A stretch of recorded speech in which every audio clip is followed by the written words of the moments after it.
My name is Jenna, as you know, and Hamish and I have 4, and it's sort of children now, isn't it? It's not really children anymore. And our second son, the best way is to describe them as different, I think. The labels to me are no use if you talk about it, F, L, K and other such things.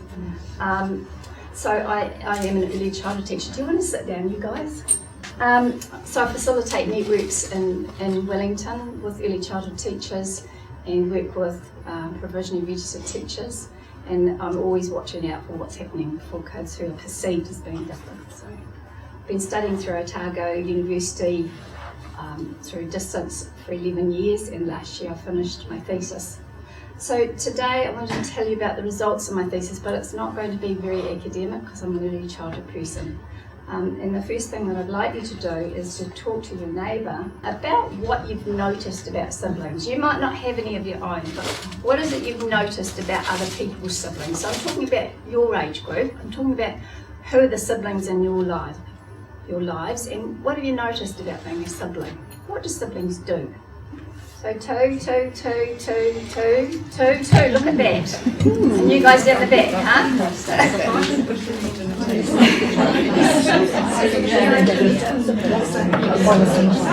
Your expectations, would they be any different if your sibling had a disability? You've talked about siblings, you've had good talks about siblings, so what's the difference if they're different themselves?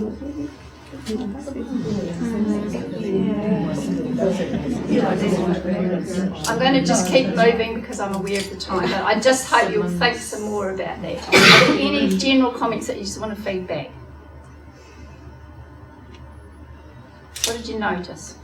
We just thought that a sibling generally provides you with support when times are difficult. Right. And that probably with a sibling with a disability you wouldn't expect that support, you'd expect to be giving the support.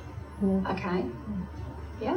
Anything else? If you've grown up with a sibling who was disabled, then that was how they'd be, and you wouldn't have a norm to. Right. So that's how you just So that's how they were. Yes. Yes. Okay. So why I wanted to study siblings now, actually there's a way to do this, isn't there? Excuse me. There's these darlings here, who are, as I say, my children. Sorry, hay fever. Bless you, bless you.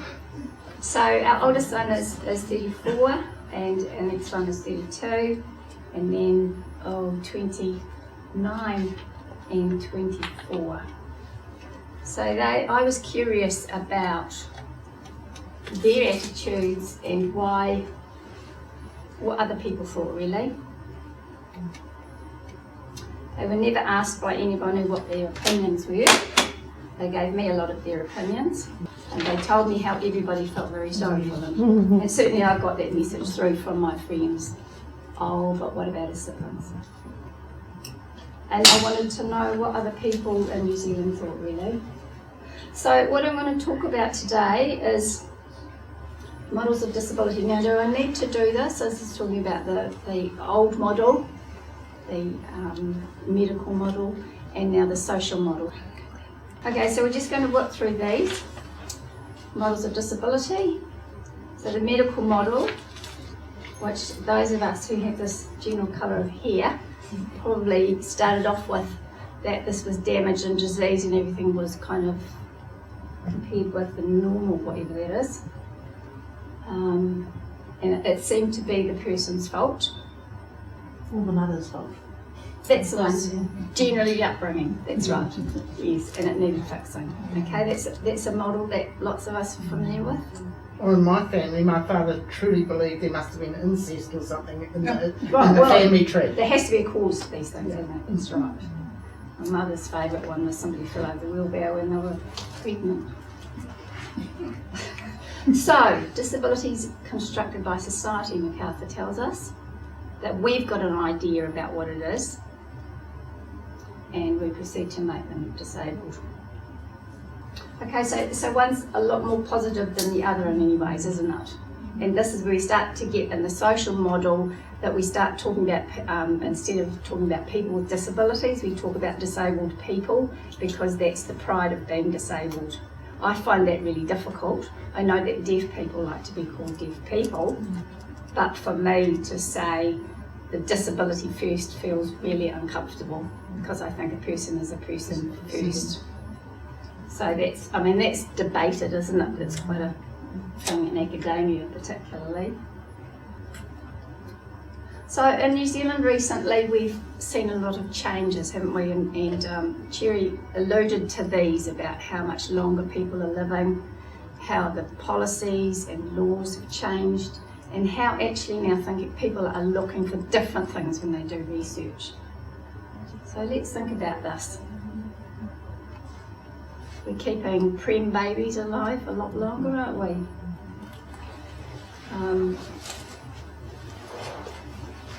We actually have to face the fact that our kids are going to live longer than us. And I know lots of parents have said to me, I thought he'd die before me. And that seems to be some people's hope, which is difficult. Okay, so some people talked about their siblings, their friends, people they know that lived in institutions, and now we've shut them all down. So are you familiar with this book? It's a disability strategy. You would know this? Okay, so let's just have a look at this, and I'm going to ask a couple of people to just have a look at a couple of the strategies and read them out, so you don't have to listen to my voice today. So objective 8, what does that say? Support quality living in the community for disabled people. Provide opportunities for disabled people to have their own homes and lives in the community. Okay, and number 13? Enable disabled children and youth to lead full and active lives. And number 3, Hilary, can you take that one? Provide the best education for disabled people. Improve education so that all children, youth and adult learners will have equal opportunities to learn and develop in their local, regular educational centres. Okay, so what do people know about this? What's the status of this strategy? It's not government policy, it's not. It's not. There's no accountability. There's no accountability, but it has been adapted? Adopted, sorry. Is it? Yeah, I think it's been adopted, and the Office of Disability Issues used to have to report annually or gather reports from government departments. Right. But that seems to have fallen by the wayside with the disability action plan stuff. Okay, so wasn't it's not regarded- worth waving in the air anymore?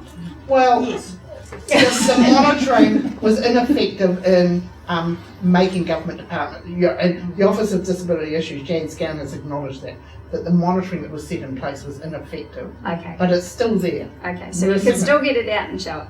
Yeah. So this is something that's changed what's happening in New Zealand. And the act we know about, I'm not saying it's perfect, I'm just saying these are some of the documents that have changed what's happening in New Zealand. And how come 32 years ago it was not suggested that Jeffrey was put into an institution. Okay, so the United Nations Convention on the Right of Children. Have you seen this book before? Can someone hold it up, show the front of it? Could you read Article 23, please? And we've got copies of these downstairs. When people go to the library, we can give them copies. Fantastic. And The advocacy bookshelves. the Commissioner for Children is very pleased to give them away. Article 23. State parties recognise that a mentally or physically disabled child should enjoy a full and decent life in conditions which ensure dignity, promote self-reliance, and facilitate the child's active participation in the community. Okay, and Article 3.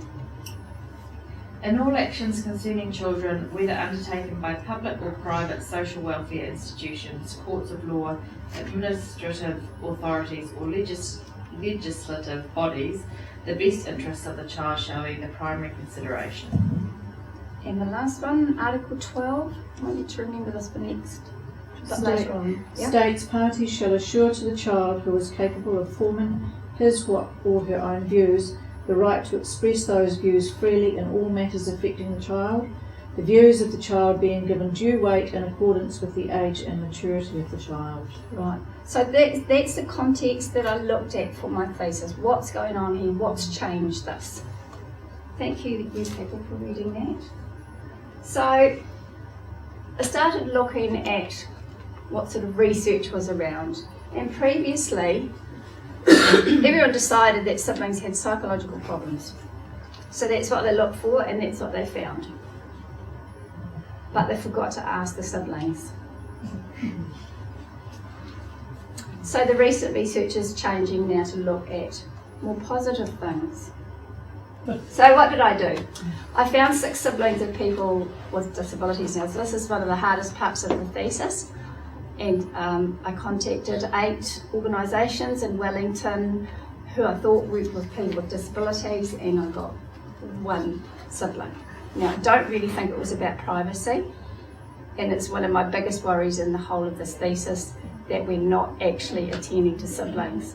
And I don't know how organisations are going to keep going if they're not relating to siblings and they don't even know who they are.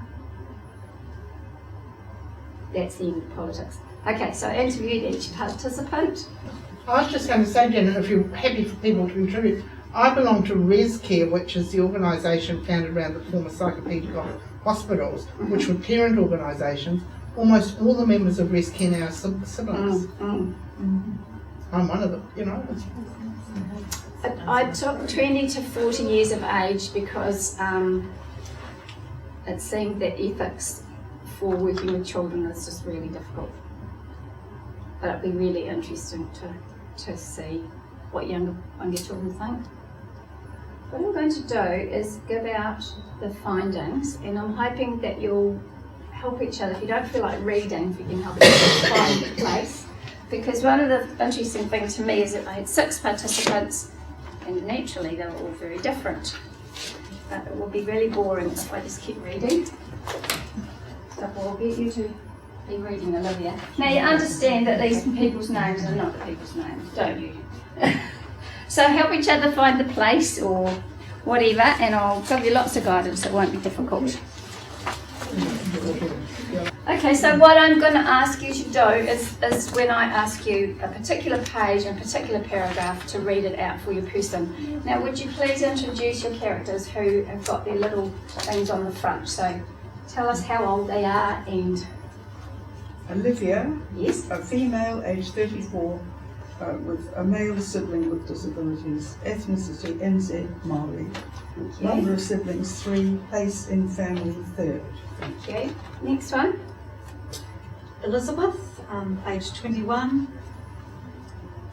Her sibling with disabilities is female. Ethnicity New Zealand Pākehā. Number of siblings 3, and place in the family of Elizabeth is 1st. Thank you. The next one, Janet. Okay, Harriet is 20, she's first in the family, has 1 sibling, a male with disabilities, and she's Now I've got this participant, his name is Bob. He's a male, 29 years old, and he's got a male sibling with disabilities. He's an European. He's got 2+ number of siblings, and the place in the family is 1st in the family. Thank you. Jane, is it? This is Evie, she's a female, she's 20, she's got a female sibling with a disability. She's a Pākehā, she's got 3 siblings, and she's the place in the family is 3rd, she's a twin. Okay. Macy, she's 21, she's got 1 female sibling, and she's 1 sibling that's female. And her ethnicity is New Zealand, is that optional? And she's the oldest. She's the oldest. Okay. 2. So there's some interesting descriptions which I'll read to you. When asked how they would describe their sibling initially, 2 participants did not talk about their sibling's disability but described their qualities, such as being very determined, being naturally good and connecting with children. And Macy described her sister as being a bundle of energy. She's fun, she's loud, she's beautiful. So the question was, how would you describe your sibling? That's what they came out with. And the others one of them said she's second of 4 and has whatever syndrome, and the other one said he died at the age of 20 and was fetal alcohol syndrome. That's what Bob said. And Harriet explained her brother's characteristics without a diagnosis and gave it a succinct description of him. Later, remember this description. He's big, quite violent at times, and has a lot of trouble communicating and doesn't have any speech or anything. He's quite intimidating to a lot of people, or most people, so very difficult to live with and in his own world. Now, would you read what Evie said? Next, please. Who's Evie? Evie described her sister's wicked grin. Oh, she's wicked sometimes. She's a sweetie, but she knows how to get at you. She loves the colour red, she loves the opera, and she loves the Wiggles as well.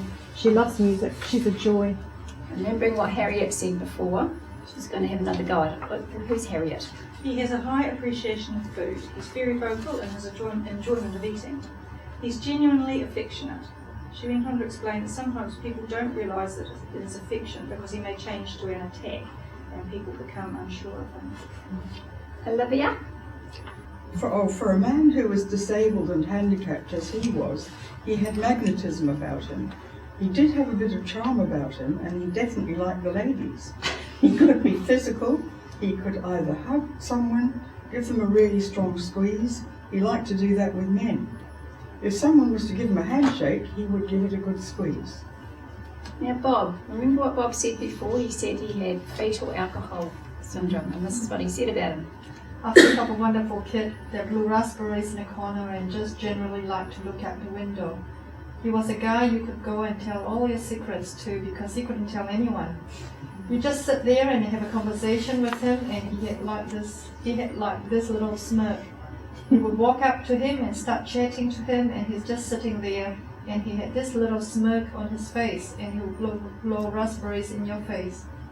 And Macy, where are you? Macy saw the opportunities to do things with her sister as being positive. When she's in a good mood, she is just this bundle of energy and joy. She's fun to be around, and she always wants to do stuff. Like tomorrow we're going to the zoo. Now, what 21-year-old casually goes to the zoo on a Friday? So, it gives me the opportunity to do those cool things. And Evie, would you like to have the last say here? I love to read her Linley Dodd because we used to get read. Everybody got read bedtime stories when we were little, and I can recite a lot of Linley Dodd. In the real world, they're living in a much nicer place than we are. They don't have to worry about money, or they don't think about war or famine. Everything is red and Coca-Cola. She loves Coca-Cola and the Wiggles. She doesn't have to deal with that. I think in reality they're living in a lovely place. Of course, people don't know those sort of things, do they? That's that piece. Are you surprised by what they said? Because some people who haven't talked with siblings were really, really surprised by that stuff. Like, oh, the poor things.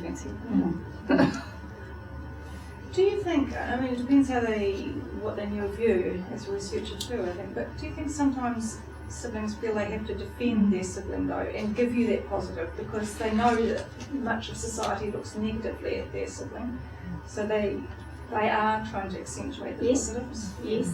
They knew that I was a parent, and they knew that I had 4 siblings, etc. But they didn't think, they just talked to me.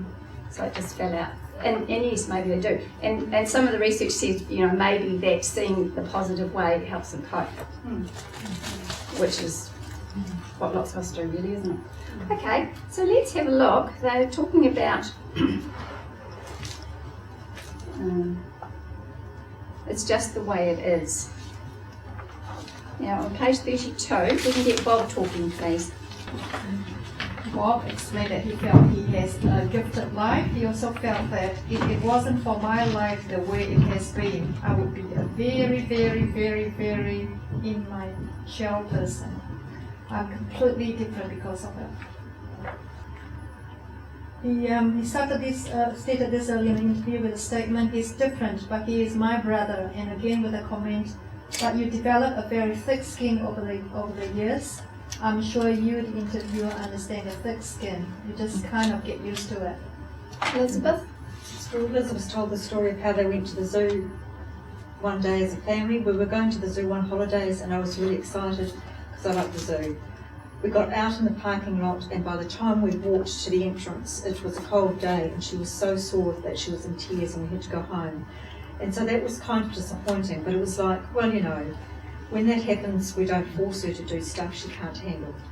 And Evie, For Evie, it was just a recurring themes.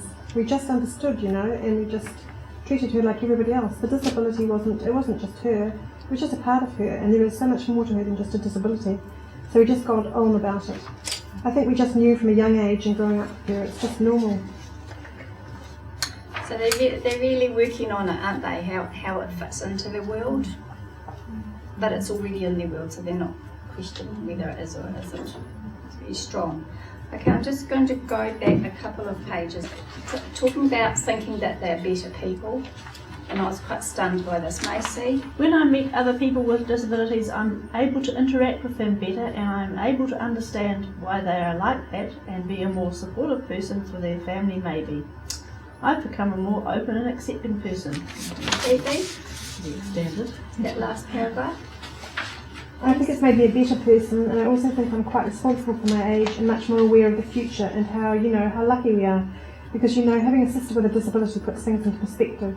You don't really care about some things, you care about that you're happy and you're healthy, and you care more about friends and stuff. And fairness came up quite a lot too. That's something that might be something that doesn't seem fair originally. And Olivia had a bit to say about this.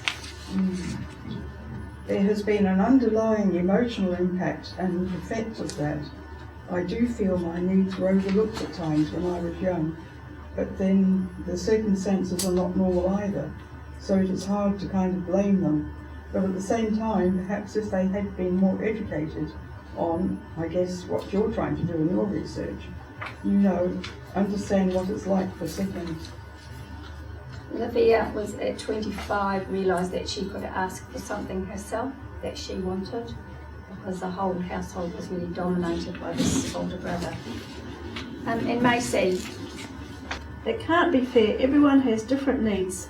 That's something I've learned. Everyone has different needs. Once you realise that, then you realise it doesn't need to be fair. As long as everyone gets what they need. So yeah, the equity thing and learning that fair may not be exactly equal halves. Fair may be something quite different that isn't fair. Watching that unfairness and that unkindness and not being able to do anything about it, and also thinking, I'm 21 years old, living in town, I've moved out of home, about to finish studying. My sister won't have this. She won't have that independence. I have my own car, she won't. I have a job, she may not. And Elizabeth had something similar to say, but further down. Oh, the knowledge, Elizabeth commented on, the knowledge that someone you love is hurting and you can't do anything about it as being a negative thing that happens because of her sister's condition. Elizabeth also commented on the multiple difficulties and diagnoses that her sister has, and that any one of these conditions would be devastating, but it was almost a bit like, okay, so here's another one to add to the list. Excellent, thank you. What are you thinking about these comments? Are you surprised? Is it what you'd expect? What are you thinking? They're just, you know, they reflect what I see, I observe. But yeah, I think Janet's right. They are putting a bit of a positive spin on things, don't you think? They're quite mature comments. They're mature comments from mature And people. they probably might not have been how they would have seen it. Well, as they're saying, when they were 10 or 5 or 15, they've come to a point of recognising. But they probably think this some of the time. But did you get actually the honest other opinion as well? Oh, good. It's been, you know, I come from a large family of 7. My mother, right into her 80s, was still navigating personally for herself the fairness thing around all the siblings. Like if my 30-year-old brother was in their 40s now, but I remember them borrowing money off my parents, and we all got a cheque in the mail for the same amount.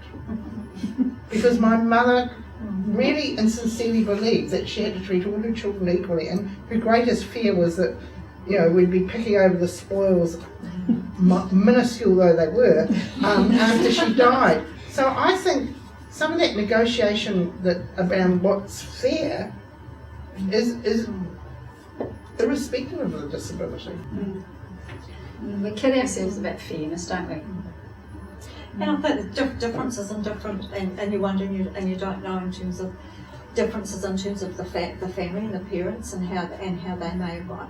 I mean, I was the only other sibling, and my parents never consciously said,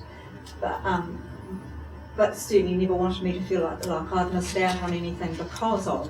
But they also made a conscious decision about David being included in everything. So it didn't stop us going on holiday. And you know, they were lucky in some ways in terms of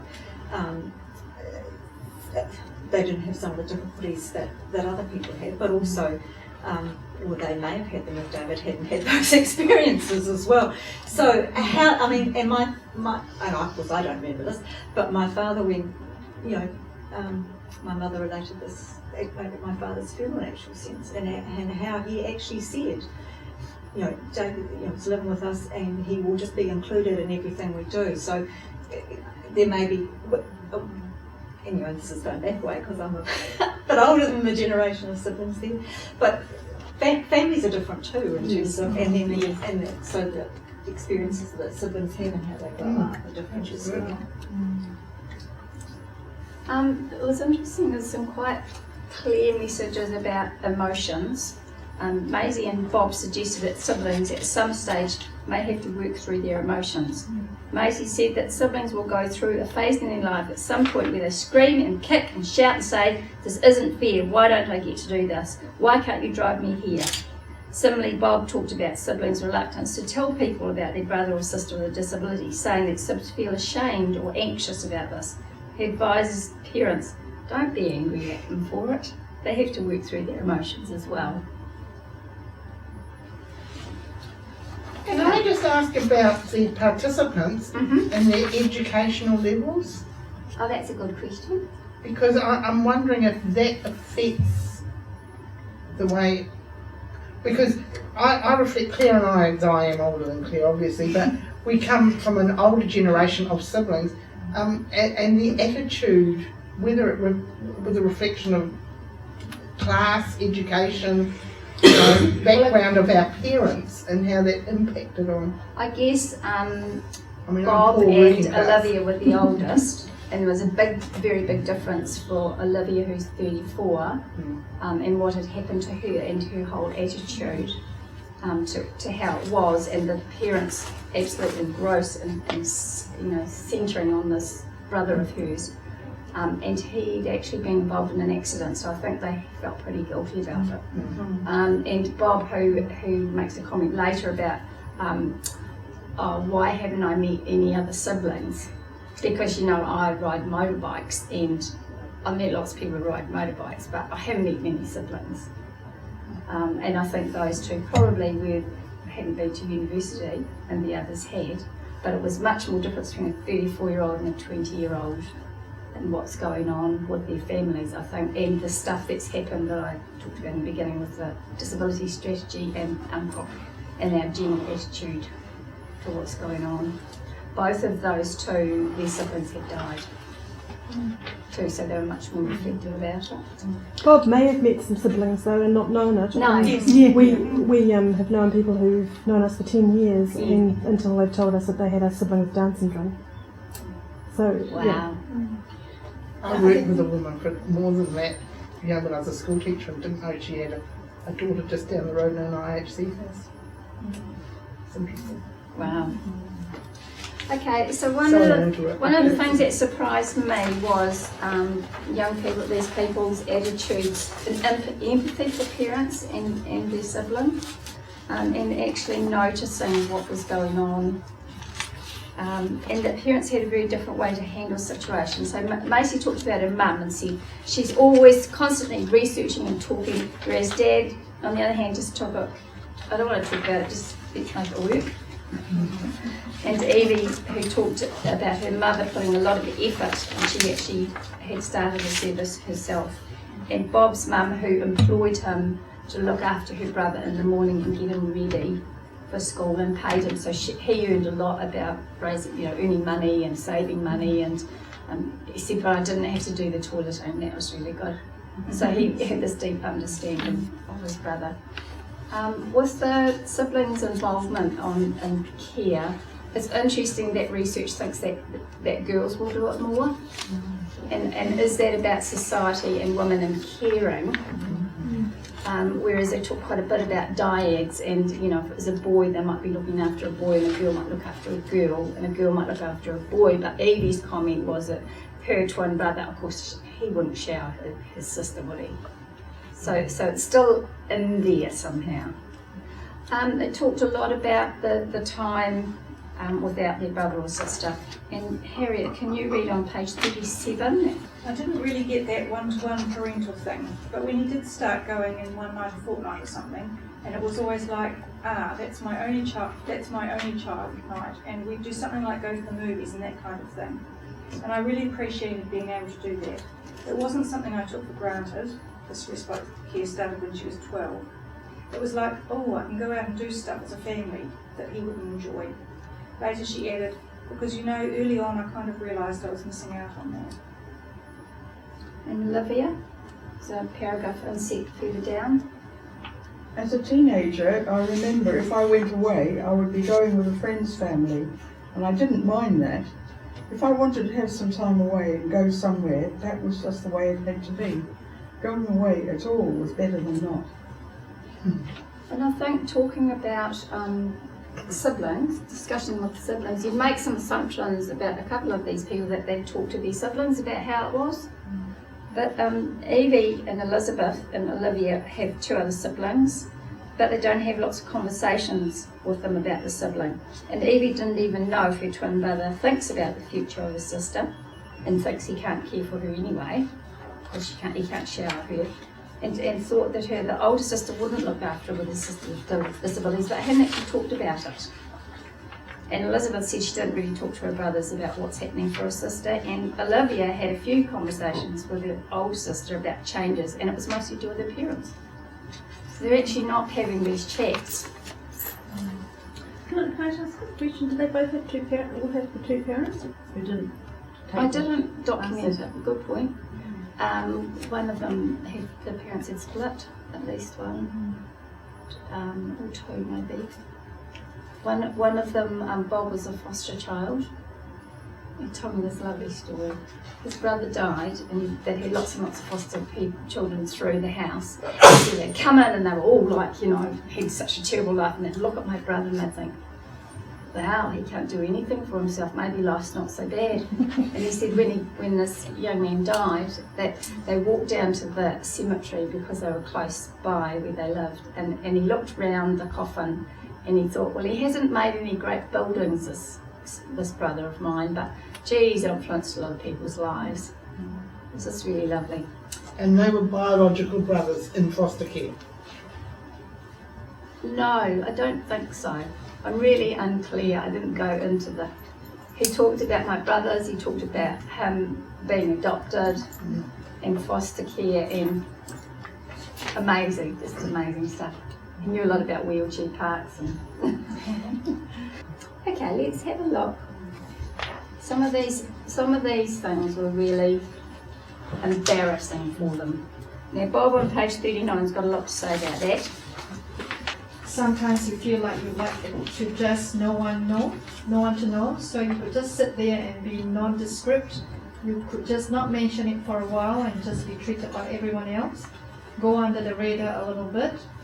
Because as soon as people understand more about me and more about my life, they get, I don't know, they either move in or out. It changes that relationship for some reason. Does that sound familiar? All you in the room felt that? Okay, we're just going to have a quick look at friendships. And Bob again is talking about the test. Everyone's got that test. It is very reliable. It is very reliable. Very, very ridiculously reliable. I did a test on X and she passed with flying colours. I've never seen anyone pass that good in my life. Personally, this isn't a pass for me. He sits with his arms folded, looking worried, right on the far end of the couch away from the interviewer. You know that folded arms feeling more uncomfortable. They are siblings, are human beings too. They are not going to eat you. You might get dribbled on, they might try to bite you slightly with your hand, but they are not going to eat you. And Maisie on page 41. She also really valued her boyfriend being very supportive and is really amazing with her. He's always grown up with an open mind. And he said to me, I know that if I have a future with you, that the future will always include your sister. Oh, she's lucky to Oh, he was game. And Evie says, I said to her, do you think you'd be friends with people if they did not understand? And she said, probably not. That's what friends are for. They're supposed to be understanding, they're supposed to care. So if people aren't like that, well, I don't need you. Go. It's really clear, isn't it? Okay, we're just going to have a wee look about disability systems and services. Harriet. Okay, there were lots of issues with where the system kind of failed him, you know. Seeing a speech therapist twice a year is just not enough for it to be any use and stuff. And I don't think that anyone really presented my parents with the option of having respite care until quite late. Might have been after seeing a lot of people that someone might have said that this service was available. She was pretty angry about it, but she was very restrained. Okay, we're just going to go over to advice for parents and advice to other siblings. So Harriet on page 46 had something to say about this. Advice to siblings. When asked what advice Harriet had for other siblings, she talked about letting your friends know and if things get too much, rather than try and react in the environment, kind of take a step back. She also recommended sibling camps as they were really good, just finding people in the same situation, and also they were really fun. Okay, and advice to parents, Olivia. Find possible venues to network with other parents with children with disabilities and to be open about the needs and problems of all family members. Also, to make time for each other. Parents try to have some time out for themselves. Parents spending quality time with each of their children, like doing an activity or hobby together. All relationships being family relationships are important and still need to be maintained and worked on. A disabled family member can radically change the family dynamic. Do your best to do normal family things. Okay, we're just going to finish with advice to professionals and service providers. I think some of you fall into that category, is that right? Harriet, where are you? Page 48, please. You're working hard. Okay, Harriet's main message to professionals was about really good communication in general, whether it was in the family, at home, or between families and carers. Basic information, such as what is manageable for her brother for lunch, or to generally think, was important. Also, professionals talking to the whole family unit with 4 people in it, not just one. Combine everything. Look at it holistically, rather than thinking only about the person with a disability. Well, actually, there's 3 others here. Harriet thought some questions that professionals could ask were, what is happening here? Does his mood affect everyone else around him and bounce back onto him, especially if everyone else in the house is really stressed? And so the last question I have is, what does this mean for you in your professional job or as a parent or whatever? You just have 1 minute to talk to your next door neighbour and then we'll finish. So what? What are you going to do about it?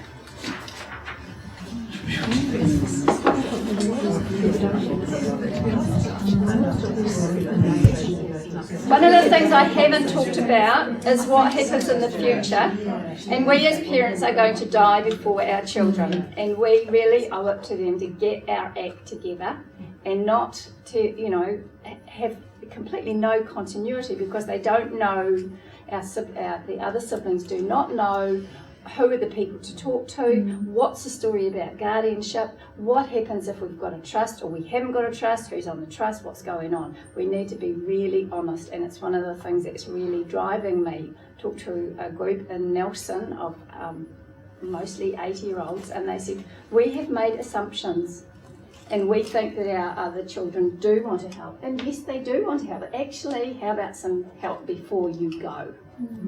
Look at your will, look at your letter of intent, get your act together. I can say it, I'm going to die before Jeff. It's we really need to be clear what we're leaving behind and how it's going to be, and make it as easy as we can, and that's my parting remark.